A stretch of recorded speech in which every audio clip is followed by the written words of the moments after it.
please welcome to the stage, Mike Zakarian.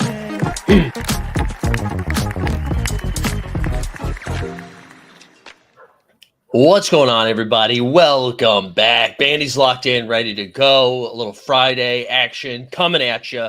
The last NBA bit of the week. We've got one more Western Conference division to dive into. It's going to be the Southwest today. Next week, we'll be tackling all the Eastern Conference stuff. Very exciting. We got Patrick's in the chat. He's ready. Patrick's ready. Can't wait for the chat to get pissed. We need our boy Juan Stockton back in the chat. We got Boston Base here. Comment man saying happy birthday to Jason Tatum's biggest fan, Steve Kerr. We got homies in the house. Good to see everybody. A couple of business things before we get into today's business, if you will. No team hold racing today and no happy hour this evening because the parents are in town. The Zakarian parents are in town. So I'm going to be going and hanging out with them once I'm done over here. However, we did do a last-minute happy hour-esque type show last night where over on the Elite Fantasy Hoops channel where we broke down the new SORARE NBA Daily game that was announced yesterday. We also banged out a couple of underdog double dribble drafts and just hung out over there. So go check that out after this. Leave it on loop, as we're on our way to the moon. One other thing, there will have an official announcement, I think next week, but we had a soft launch yesterday.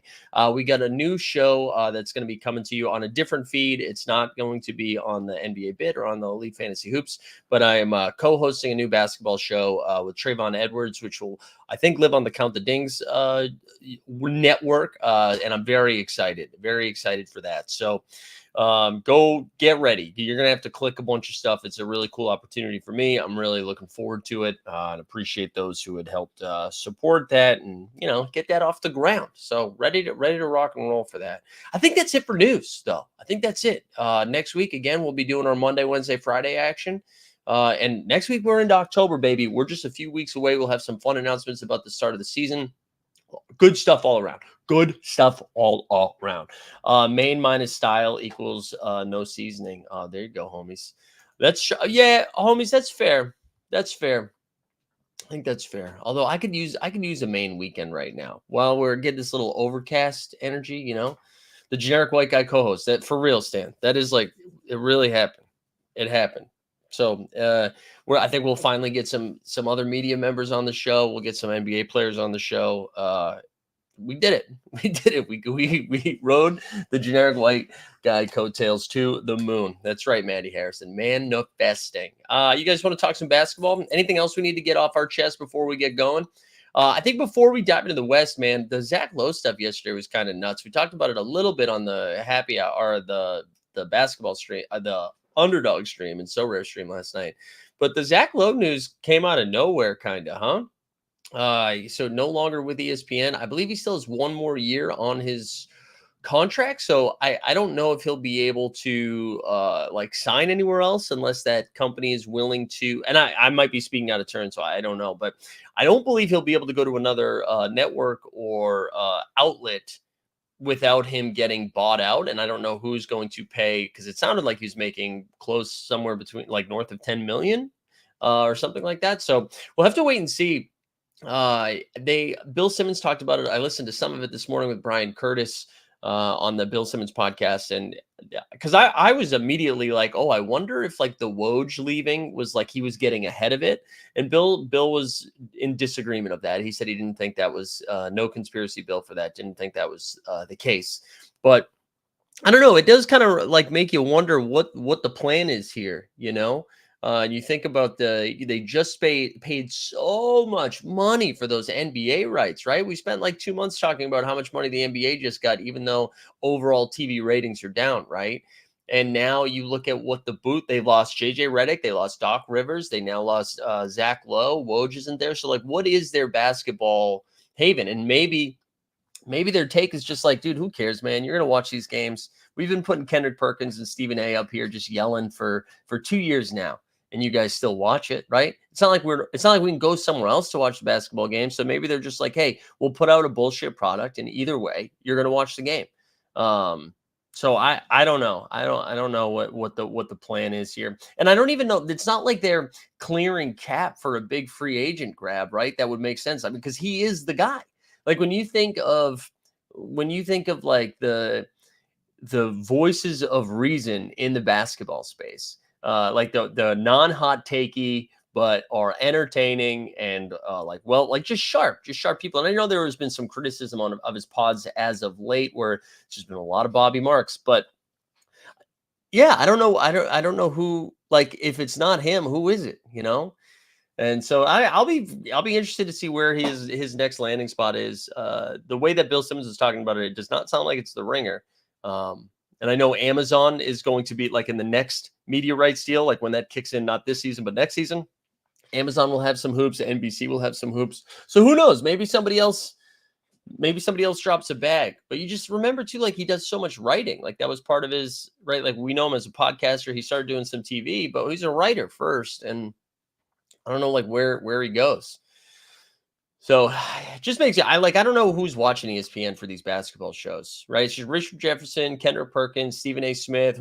Is Tim Legler still there? I know he's towards the end of his run. I don't know, man. I don't know. Maybe people are going to the YouTubes, but you look at ESPN as a whole, I think they just paid 2 people, right? They pay Stephen A. Smith and they pay Patrick McAfee. It's crazy. It's crazy. Oh, we got Veronica in the chat. Let's go, Veronica. Taylor Rooks is at Amazon, no, right? Amazon/NBC, or is it or Amazon/Fox? I can't remember. Shout out Taylor Rooks, though. Shout out Taylor Rooks. All right, let's talk some basketball. Enough about the media, about the drama. We're going to talk some hoops. We're doing the Southwest Division today. So let's get going. Let me switch the backdrop here so we can start with our teams. We're going to start with the common man's fave. Hold on. I did it wrong. Here we go. Start with the common man's fave, and it's the Dallas Mavies. Okay, the Dallas Mavericks. So, also let me know if I'm missing stuff in here too. Alex in the chat says only thing Wemby is generational at is leading Spurs to another lottery pick. Alex, what are you talking about? What are you talking about? He's been in the league for 1 year. 1 year? That's insane, Alex. Anyways, let's start with the Dallas Mavericks. And yeah, you're right. Let's start with the drop. Let's start with a little Luka magic. Let's talk some Dallas Mavs. Let's do it. Luka magic.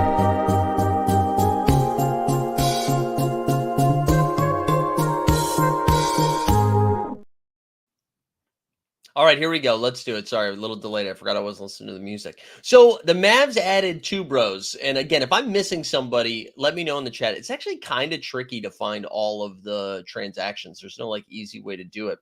Oh my God, I'm talking 35. Okay, hold on. Can you save this for the Spurs? Because I just love this. Dude, I love this take right now. Actually, you should reach out to Skipper or who's ever in charge of ESPN right now, because this is the type of energy that'll get you paid, because it's not really well thought out or informed, but it's the only person in media, right? Not even in media, in basketball right now. Are you English? Like British? Are you British? Because I haven't seen people hate the French like this in a while. This is good, some good British energy right here. Like normally this type of anger is a different Frenchman. It's Rudy Gobert, but I like that it's coming for Wemby. We'll save it for the Spurs when we get there. I love this, Alex. This is good. Okay, now I'm wondering if this is a Juan Stockton burner. Just to make sure I'm still at it. Let's do it. All right. So the key additions, they added Klay Thompson and Quentin Grimes. Klay Thompson and Quentin Grimes. I don't think there was anybody else there, right? Quentin Grimes, I actually think like low key good pickup for them with Detroit, where it was kind of like just an add-in to get off the Tim Hardaway Jr. contract to make everything work, right? And I like Quentin Grimes' biggest thing is he just couldn't stay healthy and fell out of favor with Thibodeau. But, I forgot to add key losses. Sorry, I forgot Najee Marshall for key additions. Thank you, Common Man. And I also forgot Josh Green. Josh Green is good. But I do think Quentin Grimes, if he can stay healthy, can probably he's kind of like the defensive version of what Klay Thompson is doing. Klay Thompson's there to knock down open threes. Grimes sometimes can shoot the ball, a little bit streaky, but he can play defense. We know Klay can't play defense. I do think that Derrick Jones Jr., loss is a little bit of a bummer. I think he did. I mean, it's like a tough regular season loss, right? A tough regular season loss because like he provides a lot defensively. He can eat up minutes for you. But what we saw in the playoffs is that he kind of got exposed a little bit and exposed on the offensive end where they're just like, I mean, we saw it in the finals. They're like, you know what? We're going to leave Derrick Jones Jr. wide open. And if he can knock down corner threes, he knocks down corner threes. And most of the time he doesn't. So I don't think the Derrick Jones Jr. thing hurts them like in their big picture, but I do think like as an inning eater during the regular season, that's tough. But I mean, the real talking points here are Klay Thompson and really it's just Klay Thompson. And I know I saw Alex too was saying that Quentin Grimes is a better pickup than Klay. I think what Klay does, like, I know everybody's out on Klay Thompson because of like the last performance we saw from him in the playoffs where he's going like 0 for 16 or whatever. If you look at his 3-point numbers last season, I believe he shot 38% from three on volume. And I'll look that up right now. If you're adding that to a Dallas team that already has Kyrie Irving and Luka, it's just going to be open buckets, and it's forcing the defense to make decisions they haven't had to make before while covering him. Yeah, okay. So he was averaging 3.5 makes on 9 triples a game, which rounds up to 39% from three. If Klay is able to boost that up to like 42, 43% from three, right? And just knock down bangers, and just knock down those threes at a north of 40% clip. I really do think it changes the ceiling of the Dallas Mavericks offense because it's just going to allow Luke, like defenses are going to have to decide, right? We're like, well, if we throw 2 at Luka, are we comfortable leaving this 40% plus 3-point shooter wide open in the corner? And if you think Klay Thompson might be getting wide open 3-pointers, let me introduce you to a friend of mine who is going to be incredibly wide open this season. PJ Washington.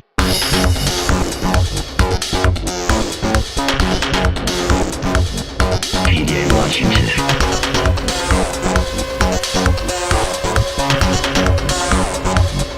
PJ Washington. Yeah, to Alex's point, I mean, he is absolutely cooked on defense. Like he can't stay in front of people, and that is going to be a problem. And speaking of PJ Washington being wide open, we're going to find out how many guys PJ Washington can cover at once, because he is going to be their only defender out there quite a bit.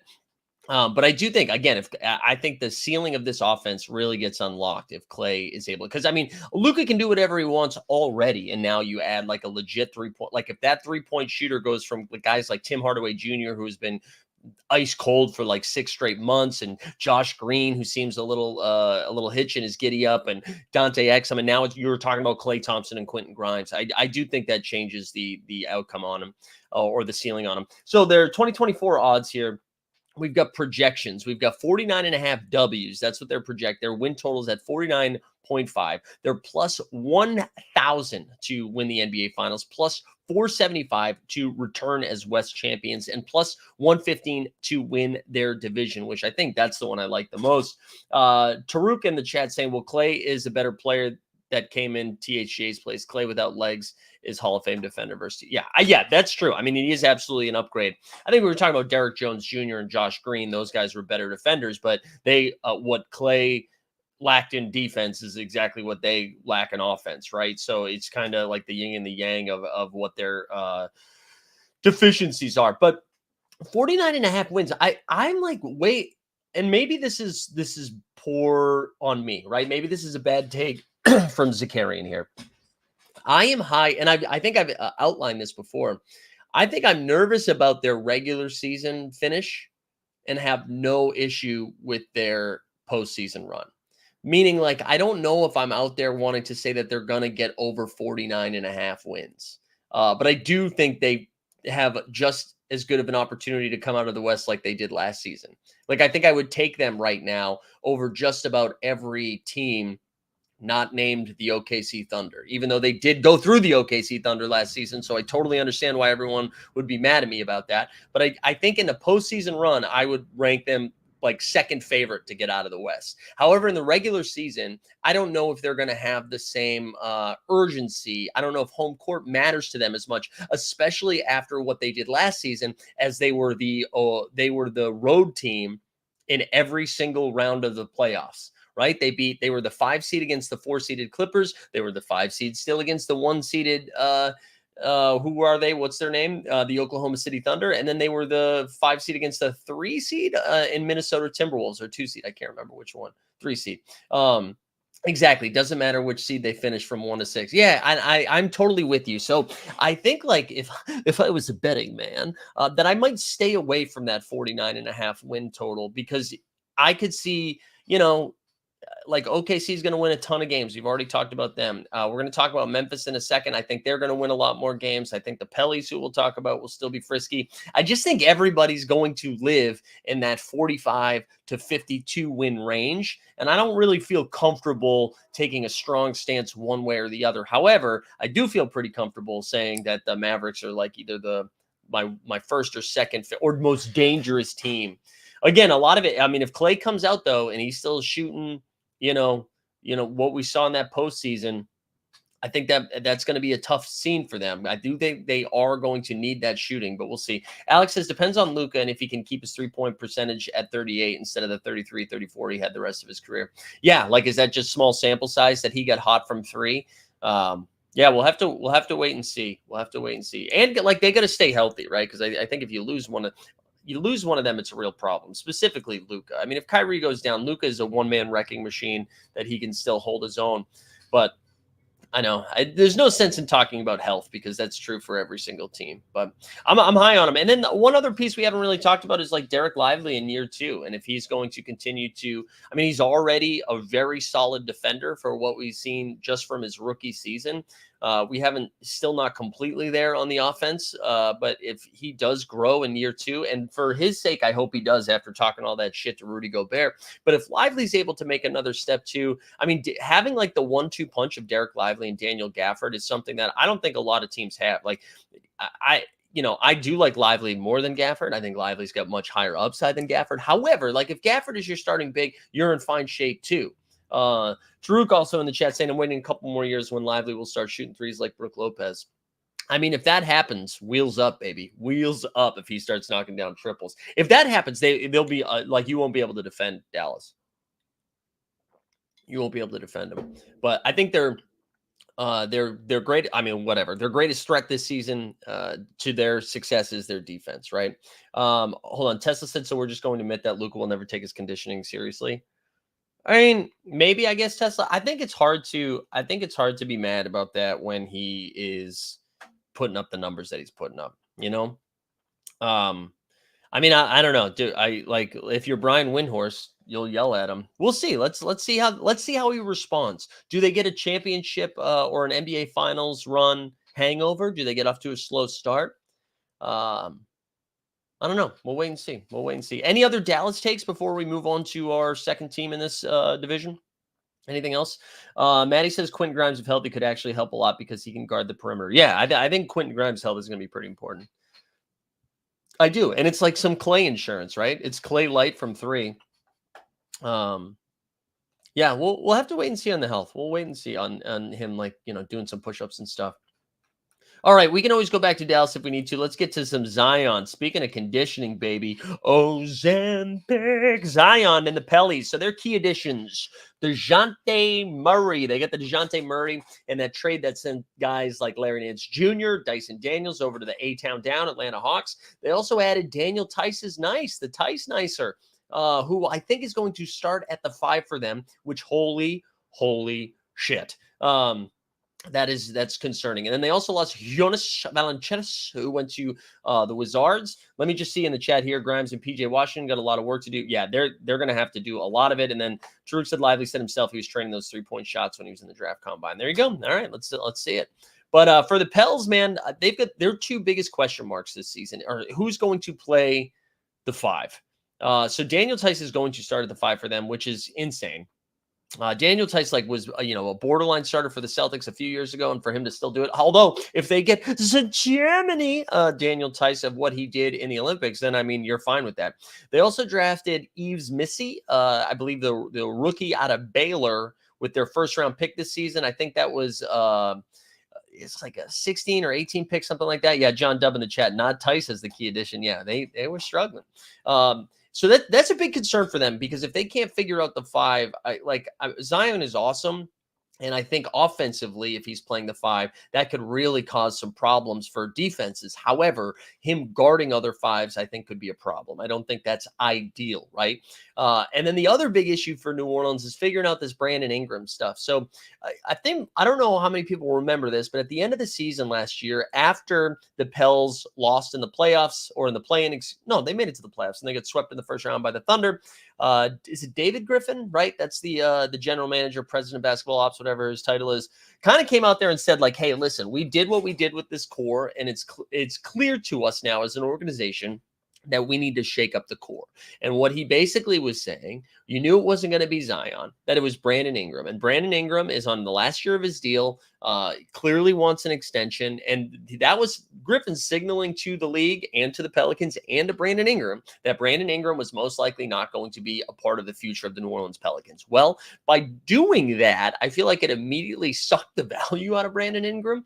And we're at this weird place with everybody take a drink, the collective bargaining agreement, the second apron, blah, blah, blah, that it's really hard for a team to be like, not only are we going to trade for Brandon Ingram right now, but then we also, if we are going to give up assets for Ingram, we have to go ahead and extend him. And I don't know how many people are willing to extend him for like max money, which is what Ingram is looking for. And it's one of those weird things because I think he's almost become undervalued because they've talked about him so much of not being a part of the future. I mean, Brandon Ingram is good at basketball, right? If we look at some of, I'm going to pull it up on my end. I know you won't see it. If we look at some statistical analysis of Brandon Ingram, like he can get buckets. He can get buckets. He's not like a sieve on D. I don't think you're thinking of him as a lockdown defender. But Ingram here, let's see, on average this past season, let's see what it was. Averaged over 20 points a game, 80% from the line. What was his 3-point percentage? 3-point percentage just 35% on low volume, just only taking like 3 or 4 a game. So I don't know, man. That the Ingram stuff I think is weird because I do agree that like if you were able to take Ingram off of this roster and add a legit big man, somebody who like, you know, if they were able to get somebody like a Hartenstein or literally Jonas, not Jonas, but like somebody that could play the 5 and rim protect for them. I don't know. I think they could be a little bit more of a dangerous team, but relying on Daniel Tice is just tough. Here we go. Taruk in the chat was saying why Atlanta get rid of get off Murray. I think they had just decided that the DeJounte Murray Trae Young thing was not working anymore, and they wanted to start pivoting to a different direction. And they figured they still had that DeJounte still had some value, and they knew they were going to break it up, and that's the direction they went. Alex had Tice starting when they got Trey Murphy, Herb, Murray, Zion, McCollum, Alvarado, and Javonte Green. Well, you including Javonte Green, Alex, you were stretching a little bit at the end. But yeah, I agree, man. I mean, one of Herb or Trey Murphy is going to be in that starting 5, and then the other will come off the bench. But yeah, they just need a big. What else we got? They need to trade for Jock Landell's a little bit. I don't know if Jock. I mean, he's probably an upgrade from Daniel Tyson. I mean, Houston's got extra dudes, so maybe Steven Adams you could talk me into. Steven Adams would be real nice. And then feel like Ingram is a bit of a black hole.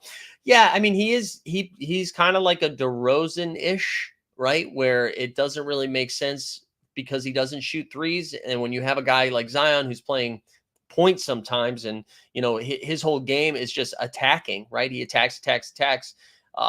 Having somebody like Ingram doesn't really stretch the floor that much. I do think though we should sit like this feels pretty negative, but I do think the addition of DeJounte Murray is pretty good. Gives him a little bit of better perimeter defense, right? You throw that out there. It gets CJ off ball a little bit more. It also just, I like Alvarado, but when, there's a big dip offensively when CJ's on the floor and off the floor from the guard position. And Dyson Daniels, who they did lose, was like a fun young defender, but didn't really bring too much offensively. I mean, we see DeJounte can get buckets. His 3-point percentage was way better this year than it was in past years. Clearly something that he's worked on. So I think with DeJounte, like if you have DeJounte, CJ, and then Herb Jones and Trey Murphy, guys who can like spread the floor a little bit, it puts defenses kind of in a bind trying to stay in front of Zion. So I do think that's kind of interesting. Ricky Ricardo, GM. Let's look at some of these win totals here. 46.5 is the projected win or the over-under. That's what the win total has been set at. The 2024 odds, 5,500 to win the finals, plus 2,200 to win the West, plus 380 to win the division. I'm going to sound like a broken record. I don't feel comfortable with, definitely not with the win numbers. I don't. I just like you could tell me the Pelicans win 55 games, finish third in the West. Maybe they figure something out. Maybe they do find a landing spot for Ingram. Maybe Ingram starts shooting 3-pointers. I don't know. But you could also tell me they win 39 games. I feel like the range of outcomes is pretty big. I know we always make fun of Zion. Like Zion supposedly in the best shape of his life. He said something about he's ready to like dominate, inflict pain, something like that, that he's ready to rock and roll. I know he got hurt at the end of the last season, right? I mean, I think we always say that like the health is a concern. He did play 70 of the 82 games last season and got hurt in the playoffs. So let's see. We'll have to wait and see with the Pels. But again, this just shows how deep the West is, because this to me feels like a play-in team, ahead of the Lakers, ahead of the Clippers, probably right there with the Sacramento Kings, and just that whole range of team. So we'll have to wait and see. Yeah, there we go. There's some Zion. Sounds like Ingram wants the Pascal deal, but no team values him as much. Yeah, I mean, and I don't think he has the same value as Siakam. I think Siakam fits in a lot of different structures where Ingram doesn't. Ingram is like a one type of baller. All right, anything else on New Orleans? Anything else on the Pellies that you guys want to touch on? I want to believe, man. I do want to believe in this squad. I'm a big Zion Williamson fan. And I also love Trey Murphy. I'm a Herb Jones guy. I used to be a DeJounte guy. Fell off after he went to A-Town Down. But I think that just might be the disease of Trey Young. Or playing with Trey Young, excuse me. All right, that's it. That's enough on the Pellies. Let's go to Victor Wembanyama. There you go, Alex. Now you can spew your Wemby hate. Key additions for the San Antonio Spurs. They got CP3, a man who is close to my age. They also had Harrison Barnes. I don't think they lost anybody, but I also don't think if they did lose anyone, it would count as a key loss. I think the addition of Chris Paul is pretty important for this team. I'm not saying important like they are going to win 45 games, but I do think it is pretty important because they just haven't had a real point guard, no disrespect to Trey Jones. And now they get somebody who's an adult in the room, a vet in the league. I think about what CP3 did with OKC Thunder when Oklahoma City and Sam Presti were ready to tank, right? That year it went to the bubble, I believe. And then Chris Paul basically was like, hey, what if I turn Dennis Schroeder and baby SGA into a playoff team that took James Harden and the Rockets to a game 7? And I think even if you're getting a watered down YMCA version of that because Chris Paul is close to 40, I do think like all of a sudden he can be like, hey guys, this is how you pass it to Victor. This is how you give Wemby the ball. And to me, and I know I'm going to sound like a broken record, the thing that makes me most excited about the addition of a real point guard in Chris Paul is what this is going to do to Devin Vassell. Devin Vassell was being asked to do way too much last season. They were putting him on ball. It just didn't make sense. And now Vassell can do what he does, and that's get buckets. He's just going to be a shooter. And if if they're using Victor properly because of the addition of Chris Paul, they also add and I'm not a huge Harrison Barnes guy. I'm not saying Harry Barnes is going to take the league by storm in year like 15 or whatever it is. But again, another professional basketball player that knows where to be, knows how to utilize their best players. I think Devin Vassell is going to be able to just easily average like 23 to 25 a game this year, because I just think he's going to be wide open. He's going to be wide open. Alex said there's never been a defensive player of the year that wasn't part of the top 5 defense since 2008. Spurs were 21st. Yeah, I mean, Alex, to be clear, nobody was saying, you know what the most underrated team was last year? The San Antonio Spurs. Their over-under is set at 36.5. I do think, though, if your real takeaway from last year is that Wembanyama is overrated or not good, I think that's just trying to get clicks. I really do. I mean, I think based on what, even if you just looked at what he did for Team France in the Olympics, like Wemby is here, and this Spurs team is probably going to win somewhere between 34 and 38 games, right? They're not going to make they're not going to make the play-in. No one should be thinking they're about to go on a historical run. But the dude he's coming off of a rookie season that we really have not seen before. Yeah, of course. And Alex, again, but a regressing Chris Paul is an upgrade. You want me to just read some names for you? Let's read some names. Let's do 2023 San Antonio Spurs roster. Here you go. Let's read some names, baby. All right, Keldon Johnson. Wait, hold on. Why is it showing me 24, 2025?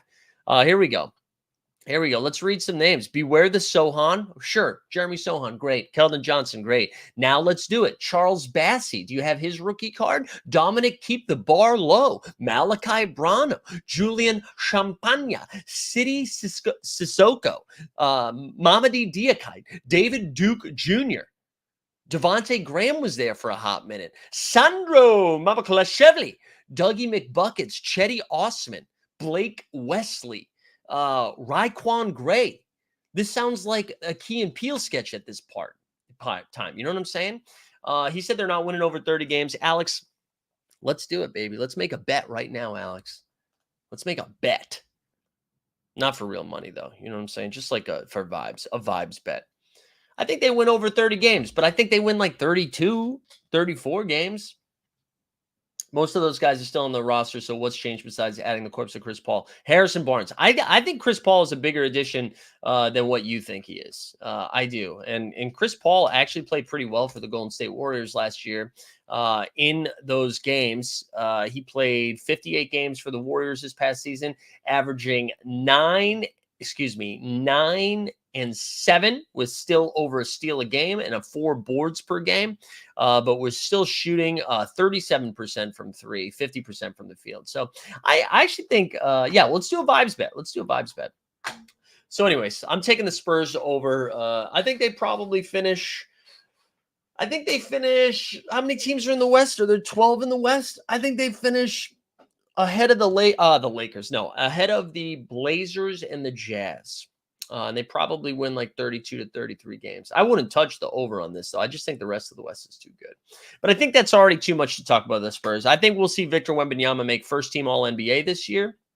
Actually, let's second-team All-NBA. He's at least going to be a top 10 player at the end of the season. I think you'll get some MVP buzz for a little bit, but not really. And then I do think he will win Defensive Player of the Year. I think we'll see it. Because you know what? I'm telling you, who they're not giving it to this year is Rudy Gobert. No matter what Rudy does this season, I promise you, he's not getting Defensive Player of the Year. He won't. All right, let's go to Memphis, baby, home of barbecue. So the Grizz. So the key additions are roster health. I don't think they added a single person to their roster. But they're getting a bunch of people back, right? Marcus Smart played all of like 19 minutes last season. John Morant was suspended. Then he came back, got hurt immediately. But in that short amount of time, I think had a buzzer-beating win in his first game back. So they do get Ja back. They get Marcus Smart back. Brandon Clark is healthy and ready to go. They added Zach Edey, the rookie, the big man, who's absolutely going to – I don't know if he's going to be playing like 30 minutes a game, but he's going to be starting for this team. I actually think he's going to be low-key kind of fun with Ja, even though he's a little bit slow. I think the pick-and-roll action that we see with Edey, you're going to – a little Steven Adams light, you know what I'm saying? The losses, we did see Derrick Rose retire yesterday. Everybody shared some mixtapes on social media. That was like a nice Nice shout out to D Rose, who seems like he's in a good place. And then they also cut ties with the young guy Zaire Williams. So Memphis is my favorite. For those who were around last year for the NBA bit, my favorite preseason take. I actually was starting this before the season, before it ended, was that the Oklahoma City Thunder were going to be a top 4 team in the Western Conference. I wasn't brave enough to say they were going to. Actually, I did bet on them to win the West, so that was spicy. But I wasn't brave enough to say they were going to be the 1 seed. I just said they were going to host a playoff series. This year, that take is the Memphis Grizzlies. I think we're going to see Memphis slide into the top 4. And I don't know if that's Dallas that slides down. I don't know if it's Denver who slides down or Minnesota that slides down. I do think OKC will be in the top 4, and then 2 of the 3 that I just mentioned, and then Memphis will be in there as well. I think Grizzlies are going to do it. They're over under set at 47.5 Ws. They're plus 4,000 to win the finals, plus 1,500 to win the West, plus 260 to win the division.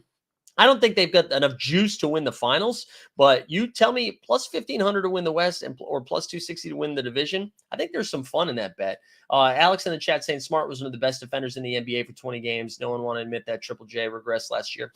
No, hey, Alex, we've talked about this before. I do think there's truth in Triple J regressing last year, but similarly to when I was saying about Devin Vassell, dude, you take Ja Morant off the floor, you take Marcus Smart off the floor, Desmond Bane missed so much time last year. Now you're saying, hey, Jaren Jackson Jr., can you score 30 a game for us with no guards? I mean, we saw Scottie Pippen Jr., who shout out to him because he did have some fun last season. We were seeing just random dudes for the Grizzlies play last year. I think Jaren Jackson Jr. is supposed to be like your one of the better defenders on the team, right? Or one of the better defenders in the league. You hope he knocks down some open threes, but he's not supposed to be your first option. He's supposed to be your third option. And I think you get Desmond Bane, who's one of the best 3-point shooters in the league. Ja Morant, if he's healthy. I think the team can be very fun. And now Jaren Jackson Jr. can actually play at the 4 a little bit more instead of just playing 5. It just gives them a little bit more roster optionality. So you're saying load up on Top Shot moments. Absolutely. Let's do a quick mental health check because you brought up Top Shot. Let's throw one of those. Let's throw one of those up here. We haven't done. Where is it? How about this one? Hey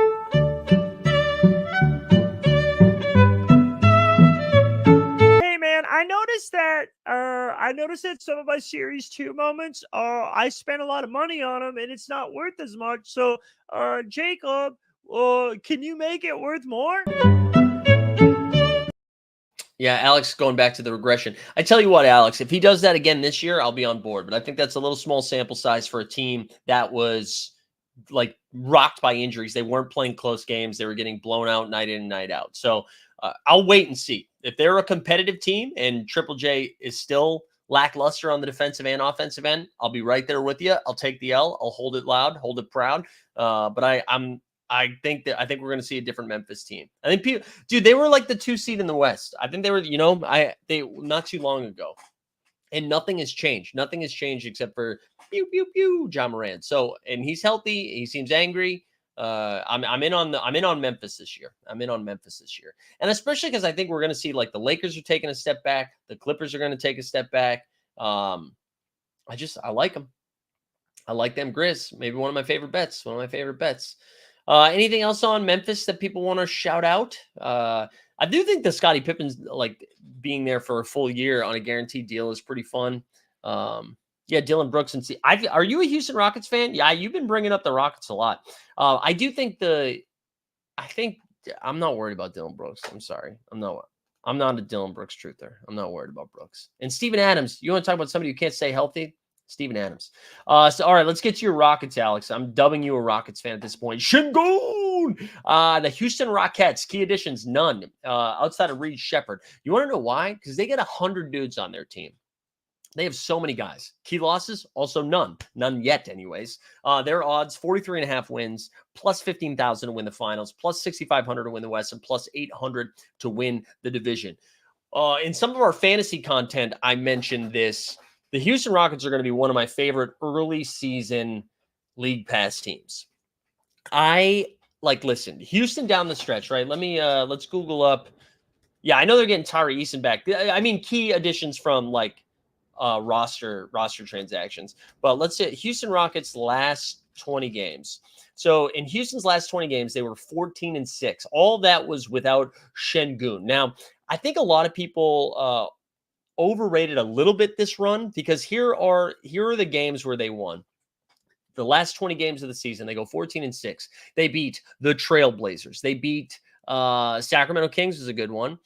They beat, wait, why does it say 1-0? Oh, they beat the Spurs. They beat the Wizards. They beat the Cavs. They beat the Wizards again. They beat the Bulls. They beat the Jazz. They beat the Blazers again. OKC, good win. Then they beat the Jazz again. They lost to the Mavericks, the Timberwolves, the Warriors, the Heat, the Mavericks again. Then they beat the Magic, lost to the Jazz, beat the Blazers, beat the Clippers. So, like, I do think that run was a little bit more flawed than people realize. However, they did it without Şengün. It was still an impressive run. They saw Jalen Green, who all of a sudden was averaging like over 28 points a game down this stretch.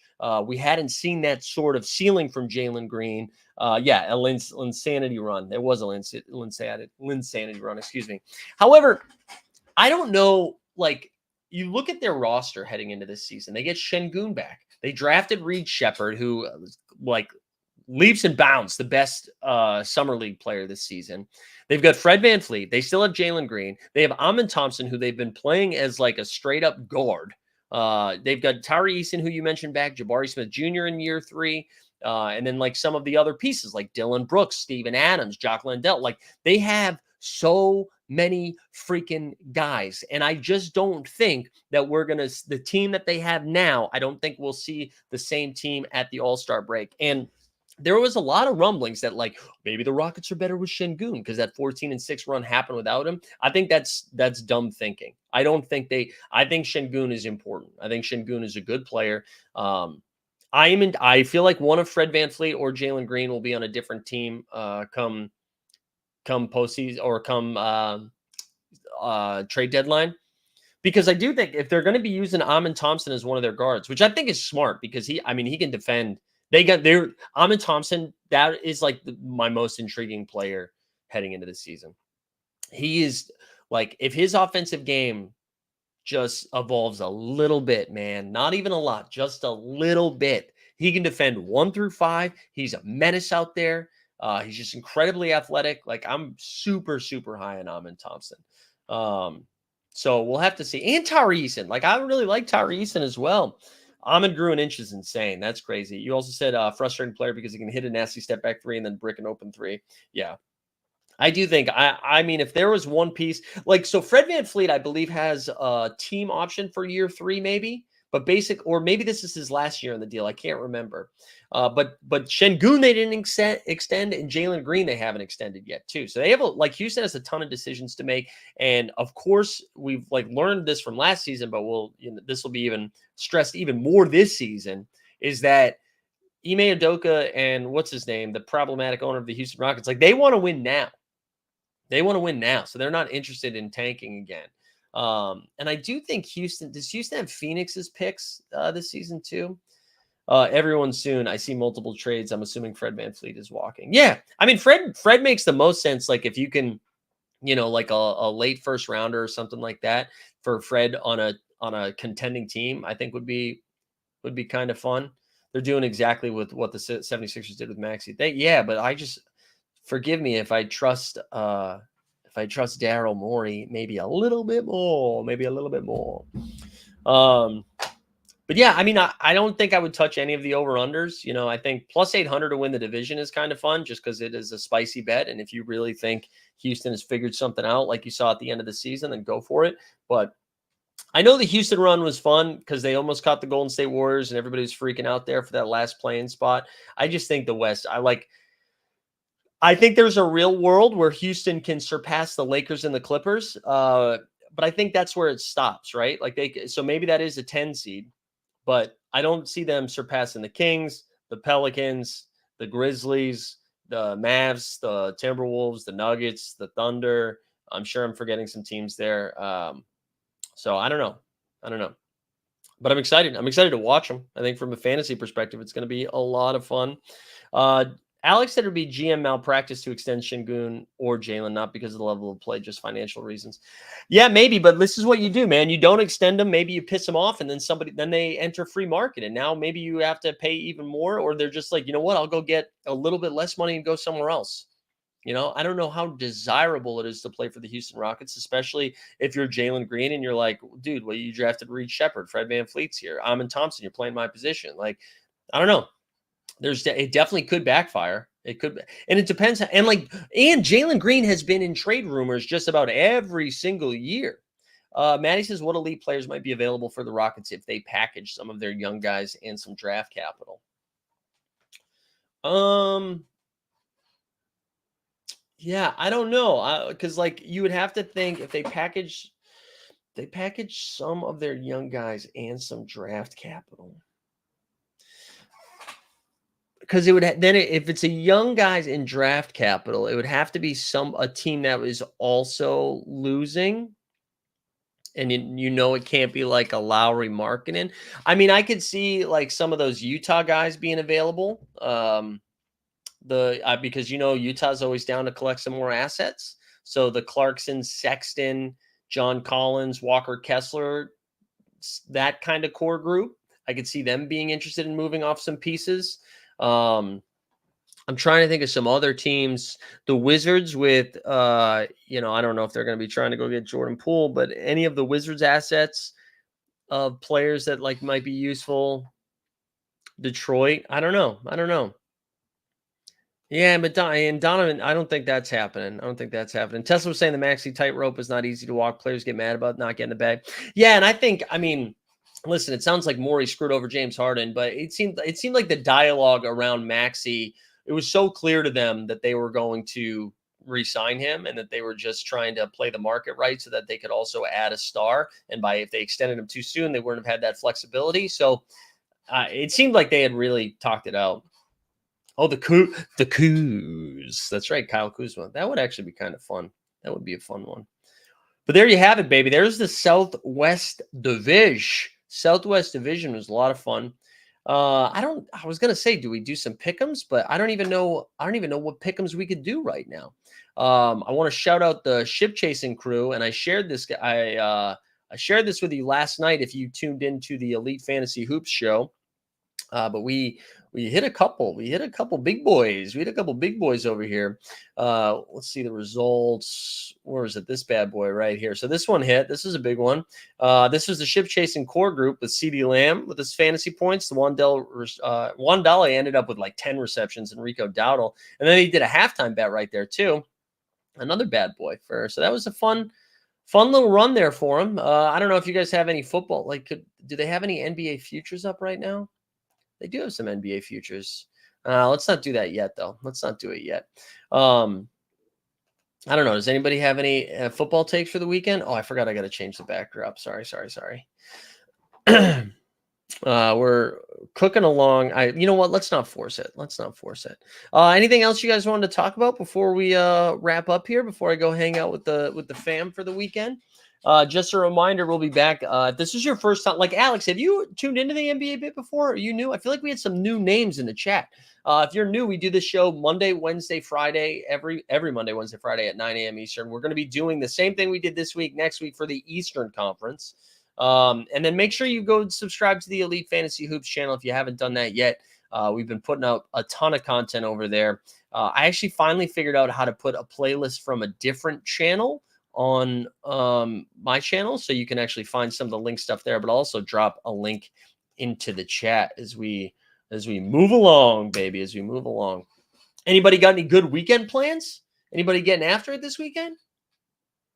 Oh, dude, hell yeah, Alex. First time? Let's go, man. Love to see that. And yeah, dude, we love the hate, man. We love it. I'm here for it, man. I'm here for it. As long as I'm allowed to go back at you a little bit. We're here for a good time, But I hope everybody has a good weekend. If you are in the southeast of the United States, stay safe this weekend, huh? Hurricane Helen. And if you're friends with Eric Adams, be safe too. Be safe. Nobody's safe. Also, as an Armenian, it was kind of good to see that he was getting involved with Turkey. Sorry, Şengün, but My Armenian love forever. All right, everybody. Have a great weekend. We'll see you on Monday. Click all the links in the show notes. Help me feel good. We out.